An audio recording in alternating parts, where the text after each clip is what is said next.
Assalamu alaikum. Today we will study a very interesting topic, that is emotion or emotional behavior. This topic will help us to understand how we feel, what we feel and why do we feel.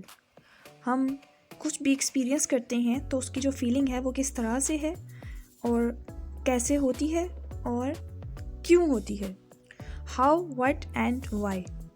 Think about a situation where somebody shared a good news with you and you feel joy or happiness which was clearly visible on your face.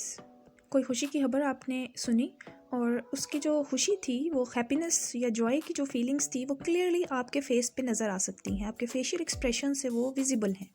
और आप कुछ सोचिए, आपने previous experience में कोई एक ऐसी news सुनी that was extremely sad about someone और about your nears and dears. तो उसके बाद किस तरह से आप बहुत ज़्यादा उदास हो गए या परेशान हो गए. या ऐसी सिचुएशन को इमेजिन कीजिए जब आपने कुछ सोचा नहीं था और वो हो जाता है. Then you got surprise. Emotion का वर्ड जो है ये लेटिन रूट से डिराइव हुआ है which means that move out और टू एक्साइट. इमोशंस जो है ये इंटेंसिटी ऑफ फीलिंग्स होती हैं और कॉम्प्लेक्स मेंटल स्टेट है जो कि किसी एक सिचुएशन में अराउजल होता है. इमोशंस का हमेशा सेम कॉज नहीं हो सकता, डिफरेंट कॉजेज़ हो सकते हैं और सेम सिचुएशन में हम डिफरेंट इमोशंस एक्सपीरियंस कर सकते हैं. इमोशंस जो हैं ये सिचुएशन पे भी डिपेंड करते हैं और पर्सन्स पे भी डिपेंड करते हैं. इंडिविजुअल का एक्सपीरियंस जो है वो किस तरह से है और हर इंडिविजुअल का दूसरे इंडिविजुअल से डिफरेंट एक्सपीरियंस होता है. इमोशंस जो है ये फीलिंग फॉर शॉर्ट टाइम है, बहुत कम टाइम के लिए ये होगा. Now we will discuss different definitions of emotions. So first definition is emotion is the complex feeling or state accompanied by physiological arousal and overt behavior. Physiological arousal and overt behavior. Physiological arousal का मतलब है bodily changes. जब हमारी body में changes आती हैं उसको हम physiological arousal कहते हैं. And overt behavior means observable behavior और observable actions. वो actions, वो behaviors जो कि हमारी बॉडी से visible हैं, फिज़िकली हम उनको देख सकते हैं, हमारे फेस पे, हमारी बॉडी लैंग्वेज से वो ऑब्जर्व हो सकते हैं, उनको हम ओवर्ट बिहेवियर कहेंगे. It means that emotion occurs with physiological arousal as well as with overt behaviour. इसमें फिजियोलॉजिकल अराउजल भी होगा और ओवर्ट बिहेवियर भी होगा. डिफरेंट साइकोलॉजिस्ट ने इमोशंस को डिफरेंटली डिफाइन किया है. McDougall describes emotion as the affective aspect of instinct. McDougall कहते हैं कि हमारे जो इमोशंस हैं ये हमारे इंस्टिंक्ट का अफेक्टिव एस्पेक्ट है, इनबिल्ड है, बाय बर्थ हैं, बाय नेचर ये हमारे अंदर पहले से मौजूद हैं. हमारे इंस्टिंक्ट का एक अफेक्टिव एस्पेक्ट है, अफेक्टिव हिस्सा है. वुडवर्थ के मुताबिक emotion refers to the state of arousal. State of arousal है, arousal means state of change है जो कि हमारी बॉडी में चेंजेस लेकर आती है, हमारी मेंटल स्टेट में चेंजेस लेकर आती है और हमारे बिहेवियर्स में चेंज लेकर आती है. So it is a state of arousal. William James defines emotion as the physiological changes brought about by perception. William James की डिफरेंट डेफिनेशन है. वो कहते हैं कि इमोशंस जो हैं ये हमारी फिजियोलॉजिकल चेंजेस हैं, यानी हमारी बॉडी की चेंजेस हैं जो कि हमारी परसेप्शन की वजह से आती हैं. हम जो कुछ परसीव करते हैं यानी हमारी जो मेंटल स्टेट है उसमें जैसी भी हमारी परसेप्शन है वो इमोशंस को कॉज करती है. इसका मतलब है कि जिस तरह से individual to individual mental state different होगी तो उसी तरह से इमोशनल एक्सपीरियंस भी डिफरेंट होता जाएगा. सेम सिचुएशन में बहुत से लोग डिफरेंटली परसीव करेंगे और उसी तरह से उनके इमोशनल एक्सपीरियंस भी डिफरेंट होंगे, उनकी फीलिंग्स डिफरेंट होंगी. जैसे जैसे सिचुएशंस चेंज होती जाती हैं हमारी इमोशंस भी उसके साथ साथ चेंज होते जाती हैं. इनका ड्यूरेशन बहुत शॉर्ट होता है, बहुत जल्दी इमोशंस ख़त्म हो जाते हैं. इमोशंस के सामने हर पर्सन जो है वो हेल्पलेस होता है. इवन के एनिमल्स जो हैं वो भी एक्सपीरियंस करते हैं emotions. So it means that emotions are universal. Emotions give colour to our life. ये हमारी ज़िंदगी को रंगीन बनाते हैं, कलरफुल बनाते हैं. किस तरह से बना रहे हैं आप इमेजिन कीजिए कि अगर हम खुशी, गमी या एक्साइटमेंट फील ना करें तो हमारी लाइफ कैसी होगी, हमारा रोज़मर्रा का जो एक्सपीरियंस है वो कैसा होगा. हम डिफरेंट सिचुएशंस में जो फील करते हैं अगर फीलिंग्स को निकाल दिया जाए तो एक इंडिविजुअल जो है वो कैसा रहेगा, कैसा लगेगा. कुछ इमोशंस पॉजिटिव होते हैं, कुछ नेगेटिव होते हैं. अगर आप इनको ख़त्म कर दें तो हम कैसा महसूस करेंगे. ऑब्वियसली इमोशनल नमनेस की वजह से हमें फिर ट्रीटमेंट की ज़रूरत होगी. इमोशंस हमारे थॉट्स और बिहेवियर्स को एनर्जाइज करते हैं और डायरेक्शन देते हैं, और इमोशंस की वजह से ही हम अपनी इंटरनल स्टेट्स को कम्युनिकेट करते हैं। हमारी इंटेंशंस जो हैं वो दूसरों तक पहुंचती हैं, दूसरों को समझ आती है।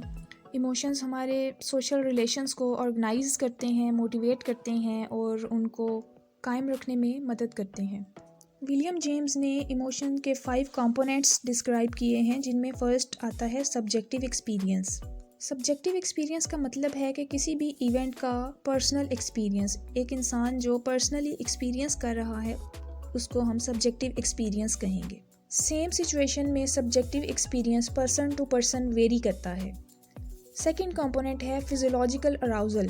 Physiological arousal means bodily response, हमारी बॉडी उस सिचुएशन में किस तरह से रिस्पॉन्स करेगी, that is physiological arousal.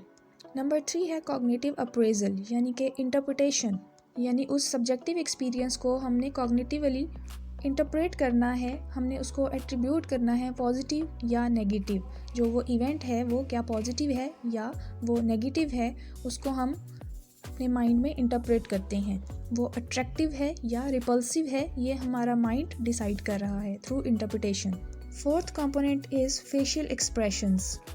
Interpretation के बाद हमारे फेस पे वो एक्सप्रेशंस नज़र आ जाएंगे। वो इवेंट जो है वो आपके फेस से समझ आ सकता है किसी को भी कि आपने अच्छा फील किया है या बुरा फील किया है। और फिफ्थ हमारे पास कंपोनेंट है reaction. Reaction is overt behaviour. Facial expressions के बाद हम फिर अपने बिहेवियर के थ्रू ये बताएंगे कि वो जो इवेंट है वो पॉजिटिव है या नेगेटिव है, और आपका बिहेवियर यानी कि आपका रिएक्शन ये दिखाएगा कि आप उस इवेंट में अप्रोच करते हैं या आप उस सिचुएशन को विदड्रॉल करते हैं। अगर आपने उसको पॉजिटिवली एट्रीब्यूट किया है तो फिर आप उसको अप्रोच करेंगे, और अगर आपने उसको नेगेटिवली एट्रीब्यूट किया है तो ऑब्वियसली आप उसको रिपल्सिव बिहेवियर के थ्रू उस सिचुएशन से या उस इवेंट से विदड्रॉल कर लेंगे, आप वो जगह छोड़ देंगे या आप उस इवेंट से चले जाएंगे, उस स्टिमुलस को आप अवॉइड करेंगे। इमोशन ऐसी स्टेट है जिसमें हमारी फीलिंग्स स्ट्रांगली स्टिमुलेट होती हैं और हमारा जो बिहेवियर है वो नॉर्मल बिहेवियर से फ़ौरन डेविएट हो जाता है। यानी हमारी जो स्टेबल स्टेट है वो स्टेबल नहीं रहती, बल्कि हमारी मेंटल स्टेट उस वक्त स्टर अप हो जाती है। इमोशन हमारी फिज़िकल स्टेट है और फीलिंग हमारी मेंटल रिएक्शंस या मेंटल एसोसिएशंस को कहते हैं। इमोशंस को ऑब्ज़र्व किया जा सकता है क्योंकि हमारे फिजियोलॉजिकल चेंजेस या बॉडीली चेंजेस के थ्रू हम उन इमोशंस को ऑब्ज़र्व कर सकते हैं। जबकि फीलिंग्स जो हैं दे कैन बी हिडन, ये हम ऑब्ज़र्व नहीं कर सकते क्योंकि ये हमारे माइंड में है, हम एट्रीब्यूशन कर रहे हैं, तो फीलिंग्स जो हैं ये हमारी मेंटल स्टेट्स हैं, इनको ऑब्ज़र्व नहीं किया जा सकता directly. So emotion is a complex pattern of changes including physiological arousal और physiological changes, cognitive processes and behavioral reactions और behavioral changes। फिजियोलॉजिकल अराउजल में हमारे 3 सिस्टम्स जो हैं बॉडीली सिस्टम्स एक्टिवेट हो जाते हैं, जिसमें फर्स्ट है ऑटोनोमिक नर्वस सिस्टम, दूसरा आता है एड्रिनल ग्लैंड और थर्ड है limbic system. Autonomic nervous system में हमने पहले पढ़ा था कि जब इमरजेंसी सिचुएशन होती है तो सिंपैथेटिक और पैरासिम्पैथेटिक नर्वस सिस्टम एक्टिवेट होते हैं। सिंपैथेटिक नर्वस सिस्टम एक्टिवेट होता है इन इमरजेंसी सिचुएशन, फाइट और फ्लाइट की सिचुएशन में हमारा सिंपैथेटिक नर्वस सिस्टम एक्टिवेट हो जाता है ताकि हमारी जो सर्वाइवल है उसको यकीनी बनाया जा सके। थ्रेटनिंग सिचुएशन से फाइट करने के लिए या अगर हम उसको कोप नहीं कर सकते, फाइट नहीं कर सकते, देन फ्लाइट के लिए हमें एक्टिवेट करता है, हमें एनर्जाइज करता है हमारा सिंपैथेटिक नर्वस सिस्टम। इसके बाद जब एक सिचुएशन गुजर जाती है, इमरजेंसी सिचुएशन गुजर जाती है, तो पैरासिम्पैथेटिक नर्वस सिस्टम एक्टिवेट होता है जो कि हमारी पूरी बॉडी को नॉर्मलाइज करता है, अपनी नॉर्मल स्टेट में वापस लेकर आता है। यानी पैरासिम्पैथेटिक नर्वस सिस्टम जो है ये एक्टिवेट होता है in the condition of rest and digest, और हमारी बॉडी में डाइजेशन का प्रोसेस करता है। इसके अलावा एड्रिनल ग्लैंड में 2 तरह के हार्मोन सिक्रीट होते हैं, adrenaline and nor adrenaline. Adrenaline functions same like sympathetic nervous system, activation करता है हमारी बॉडी में, हमें एक्स्ट्रा ऑर्डिनरी एनर्जी प्रोवाइड करता है, ब्लड सर्कुलेशन को बढ़ाता है, पल्स रेट को तेज़ करता है, ब्रीदिंग रेट तेज़ हो जाता है ताकि हमें एनर्जी मिल सके। और नॉर एड्रेनालिन जो है it works same like parasympathetic nervous system, यानी कि वो हमारी रेस्टिंग सिचुएशन में जिस तरह से पैरासिम्पैथेटिक नॉर्मलाइज करता है उसी तरह से नॉर एड्रेनालिन हार्मोन भी हमारी बॉडी को नॉर्मलाइज करता है। इसके साथ साथ लिम्बिक सिस्टम भी एक्टिवेट होता है। There are different types of emotions, anger, happiness, fear, surprise और grief. Fear, happiness, sadness and anger को प्राइमरी इमोशंस भी कहा जाता है। In our next lecture, we will study different theories about emotions.